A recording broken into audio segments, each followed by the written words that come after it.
Hi ಸ್ನೇಹಿತರೆ, ಎಲ್ಲರಿಗೂ ನಮಸ್ಕಾರ. ನೋಡಿ, ಸರ್ಕಾರದಿಂದ ಗೃಹಲಕ್ಷ್ಮಿ ಯೋಜನೆಯ ಪ್ರತಿಯೊಂದು ಫಲಾನುಭವಿಗಳಿಗೆ ಕೊನೆಗೂ ಭರ್ಜರಿ ಗುಡ್ಡಿಸ್ನ ಕೊಟ್ಟಿದ್ದು, ನಿಮ್ಮ ಬ್ಯಾಂಕ್ ಖಾತೆಗೆ 6,000 ಹಣನ ಸರ್ಕಾರ ಜಮಾ ಮಾಡ್ತಾ ಇದೆ. ನಾಳೆ ಶುಕ್ರವಾರ ಜೂನ್ 20ರಂದು ಕರ್ನಾಟಕದ 25 ಜಿಲ್ಲೆಗಳಿಗೆ ಈ 6,000 ಹಣನ ಸರ್ಕಾರ ಜಮಾ ಮಾಡ್ತಾ ಇದ್ದು, ಈ ಬಾರಿ ಸುಮಾರು 1 ಲಕ್ಷಕ್ಕಿಂತ ಅಧಿಕ ಫಲಾನುಭವಿಗಳಿಗೆ ಈ 6,000 ಹಣನ ಸರ್ಕಾರ ಕ್ಯಾನ್ಸಲ್ ಮಾಡಿದೆ. ಹಾಗಾದರೆ ಬನ್ನಿ ಸ್ನೇಹಿತರೆ, ಯಾವ ಫಲಾನುಭವಿಗಳಿಗೆ ಹಣ ಕ್ಯಾನ್ಸಲ್ ಆಗಿದೆ ಮತ್ತು ಯಾವ ಜಿಲ್ಲೆಯ ಯಾವ ಫಲಾನುಭವಿಗಳಿಗೆ ಸರ್ಕಾರ 6,000 ಹಣನ ಜಮಾ ಮಾಡ್ತಾ ಇದೆ ಅಂತ ನಾನು ನಿಮಗೆ ಈ ಒಂದು ವಿಡಿಯೋದಲ್ಲಿ ತಿಳಿಸ್ಕೊಡ್ತಾ ಇದ್ದೀನಿ. ಅದಕ್ಕಿಂತ ಮೊದಲು ನೀವೇನಾದ್ರೂ ಇನ್ನೂ ಕೂಡ ನನ್ನ ಚಾನಲ್ನ ಸಬ್ಸ್ಕ್ರೈಬ್ ಆಗಿಲ್ಲ ಅಂದರೆ ದಯವಿಟ್ಟು ಪ್ರತಿಯೊಬ್ಬರು ಚಾನಲ್ನ ಸಬ್ಸ್ಕ್ರೈಬ್ ಮಾಡ್ಕೊಳ್ಳಿ, ಹಾಗೆ ವಿಡಿಯೋಗೆ ಒಂದು ಲೈಕ್ನ ಕೊಡಿ.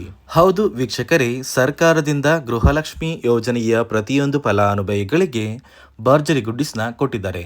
ಈಗಾಗಲೇ ಸಾಕಷ್ಟು ಫಲಾನುಭವಿಗಳು 19 ಮತ್ತು 20ನೇ ಕಂತಿನ ಹಣನ ಪಡ್ಕೊಂಡಿದ್ದೀರಾ. ಇದೀಗ ಸರ್ಕಾರ 21ನೇ ಕಂತಿನ ಹಣ ಹಾಗೂ 22ನೇ ಕಂತಿನ ಹಣ ಅಂದರೆ ಮೇ ಮತ್ತು ಜೂನ್ ತಿಂಗಳ ಒಟ್ಟು 4,000 ಹಣನ ಜಮಾ ಮಾಡ್ತಾ ಇದ್ದು, ಜೂನ್ 20 ಶುಕ್ರವಾರದಿಂದ ಕರ್ನಾಟಕದ 25 ಜಿಲ್ಲೆಗಳ ಪ್ರತಿಯೊಂದು ಫಲಾನುಭವಿಗಳಿಗೆ ಈ ಒಂದು ಹಣ ಜಮಾ ಆಗ್ತಾ ಇದೆ. ಸಾಕಷ್ಟು ಫಲಾನುಭವಿಗಳು ಇನ್ನೂ ಕೂಡ 20ನೇ ಕಂತಿನ ಹಣನ ಪಡ್ಕೊಂಡಿಲ್ಲ ಅಂತ ಹೇಳ್ತಾ ಇದ್ದೀರಾ. ನಿಮ್ಮ ಬ್ಯಾಂಕ್ ಖಾತೆಗೆ 20ನೇ ಕಂತಿನ ಹಣ, 21ನೇ ಕಂತಿನ ಹಣ ಹಾಗೂ 22ನೇ ಕಂತಿನ ಹಣ ಅಂದರೆ ಒಟ್ಟು ಏಪ್ರಿಲ್, ಮೇ ಮತ್ತು ಜೂನ್ ತಿಂಗಳ 3 ತಿಂಗಳ 6,000 ಹಣನ ಸರ್ಕಾರ ಜಮಾ ಮಾಡ್ತಾ ಇದೆ. ಅದೇ ರೀತಿ ಈ ಗೃಹಲಕ್ಷ್ಮಿ ಯೋಜನೆಯ ಹಣದ ಜೊತೆಗೆ ಅನ್ನಭಾಗ್ಯ ಯೋಜನೆಯ ಕಳೆದ 5 ತಿಂಗಳ ಪೆಂಡಿಂಗ್ ಇರುವ 2,000 ಹಣನ ಕೂಡ ಸರ್ಕಾರ ಜಮಾ ಮಾಡ್ತಾ ಇದೆ. ಅದೇ ರೀತಿ ನೋಡಿ ಸ್ನೇಹಿತರೆ, ಈ ಬಾರಿ ಗೃಹಲಕ್ಷ್ಮಿ ಯೋಜನೆಯ ಏಪ್ರಿಲ್, ಮೇ ಮತ್ತು ಜೂನ್ ತಿಂಗಳ ಹಣ ಅಂದರೆ 20ನೇ ಕಂತಿನ ಹಣ, 21ನೇ ಕಂತಿನ ಹಣ ಹಾಗೂ 20ನೇ ಕಂತಿನ ಹಣ, ಈ 3 ತಿಂಗಳ 6,000 ಹಣನ ಸರ್ಕಾರ ಕರ್ನಾಟಕದ ಸುಮಾರು 1 ಲಕ್ಷಕ್ಕಿಂತ ಅಧಿಕ ಫಲಾನುಭವಿಗಳಿಗೆ ಕ್ಯಾನ್ಸಲ್ ಮಾಡಿದೆ. ಹಾಗಾದರೆ ನೀವು ಕೇಳ್ಬೋದು ಸ್ನೇಹಿತರೆ, ಯಾವ ಕಾರಣಕ್ಕೆ ಸರ್ಕಾರ ಈ ಫಲಾನುಭವಿಗಳಿಗೆ ಈ ಒಂದು ಹಣನ ಕ್ಯಾನ್ಸಲ್ ಮಾಡಿದೆ ಅಂತ. ನೋಡಿ ಸ್ನೇಹಿತರೆ, ಪ್ರತಿ ತಿಂಗಳು ಗೃಹಲಕ್ಷ್ಮಿ ಯೋಜನೆಯ ಹಣನ ಜಮಾ ಮಾಡುವಂತಹ ಸಂದರ್ಭದಲ್ಲಿ ಸರ್ಕಾರ ಪ್ರತಿಯೊಂದು ಫಲಾನುಭವಿಗಳ ಒಂದು ದಾಖಲಾತಿಗಳನ್ನ ಮರುಪರಿಶೀಲನೆ ಮಾಡ್ತಾರೆ. ಅಂದರೆ ನಿಮ್ಮ ಒಂದು ದಾಖಲಾತಿಗಳನ್ನ ಚೆಕ್ ಮಾಡಿ ನಂತರ ನಿಮ್ಮ ಬ್ಯಾಂಕ್ ಖಾತೆಗೆ ಹಣ ಜಮಾ ಮಾಡ್ತಾರೆ. ಈ ಚೆಕ್ ಮಾಡುವಂತಹ ಸಂದರ್ಭದಲ್ಲಿ ಪ್ರತಿಯೊಂದು ಫಲಾನುಭವಿಗಳಿಗೆ 5 ನಿಯಮಗಳ ಆಧಾರದ ಮೇಲೆ ನಿಮ್ಮ ದಾಖಲಾತಿಗಳನ್ನ ಚೆಕ್ ಮಾಡಿ, ಒಂದು ವೇಳೆ ನೀವು ಈ 5 ನಿಯಮಗಳನ್ನ ಪಾಲಿಸಿಲ್ಲ ಅಂದರೆ ನಿಮ್ಮ ಬ್ಯಾಂಕ್ ಖಾತೆಗೆ ಗೃಹಲಕ್ಷ್ಮಿ ಯೋಜನೆಯ ಹಣನ ಜಮಾ ಮಾಡೋದಿಲ್ಲ.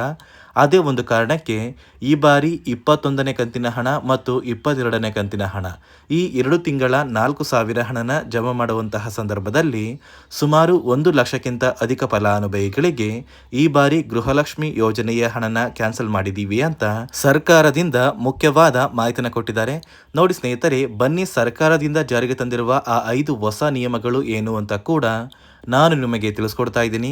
ಅದಕ್ಕಿಂತ ಮೊದಲು ನಾಳೆ ಶುಕ್ರವಾರ ಜೂನ್ 20ರಂದು ಕರ್ನಾಟಕದ ಯಾವ 25 ಜಿಲ್ಲೆಗಳಿಗೆ ಸರ್ಕಾರ ಗೃಹಲಕ್ಷ್ಮಿ ಯೋಜನೆಯ 20, 21 ಮತ್ತು 22 ಈ 3 ತಿಂಗಳ 6,000 ಹಣನ ಜಮಾ ಮಾಡ್ತಾ ಇದೆ. ಅಂದರೆ ಮೊದಲಿಗೆ ಬಾಗಲಕೋಟೆ, ಬೆಂಗಳೂರು ನಗರ, ಬೆಂಗಳೂರು ಗ್ರಾಮಾಂತರ, ಬೆಳಗಾವಿ, ಬಳ್ಳಾರಿ, ಬೀದರ್, ಬಿಜಾಪುರ, ವಿಜಯನಗರ, ಚಾಮರಾಜನಗರ, ಚಿಕ್ಕಬಳ್ಳಾಪುರ, ಚಿಕ್ಕಮಗಳೂರು, ಚಿತ್ರದುರ್ಗ, ದಕ್ಷಿಣ ಕನ್ನಡ, ದಾವಣಗೆರೆ, ಧಾರವಾಡ, ಗದಗ, ಕಲಬುರಗಿ, ಹಾಸನ, ಹಾವೇರಿ, ಕೊಡಗು, ಕೋಲಾರ, ಕೊಪ್ಪಳ, ಮಂಡ್ಯ, ಮೈಸೂರು, ರಾಯಚೂರು, ರಾಮನಗರ, ಶಿವಮೊಗ್ಗ, ತುಮಕೂರು, ಉಡುಪಿ, ಉತ್ತರ ಕನ್ನಡ ಮತ್ತು ಯಾದಗಿರಿ ಈ 25 ಜಿಲ್ಲೆಗಳ ಪ್ರತಿಯೊಂದು ಫಲಾನುಭವಿಗಳಿಗೆ ಸರ್ಕಾರ ಗೃಹಲಕ್ಷ್ಮಿ ಯೋಜನೆಯ 3 ತಿಂಗಳ 6,000 ಹಣನ ಜಮಾ ಮಾಡ್ತಾ ಇದ್ದು, ನೋಡಿ ಸ್ನೇಹಿತರೆ, ಜೂನ್ 25ರಷ್ಟರಲ್ಲಿ ಪ್ರತಿಯೊಂದು ಫಲಾನುಭವಿಗಳು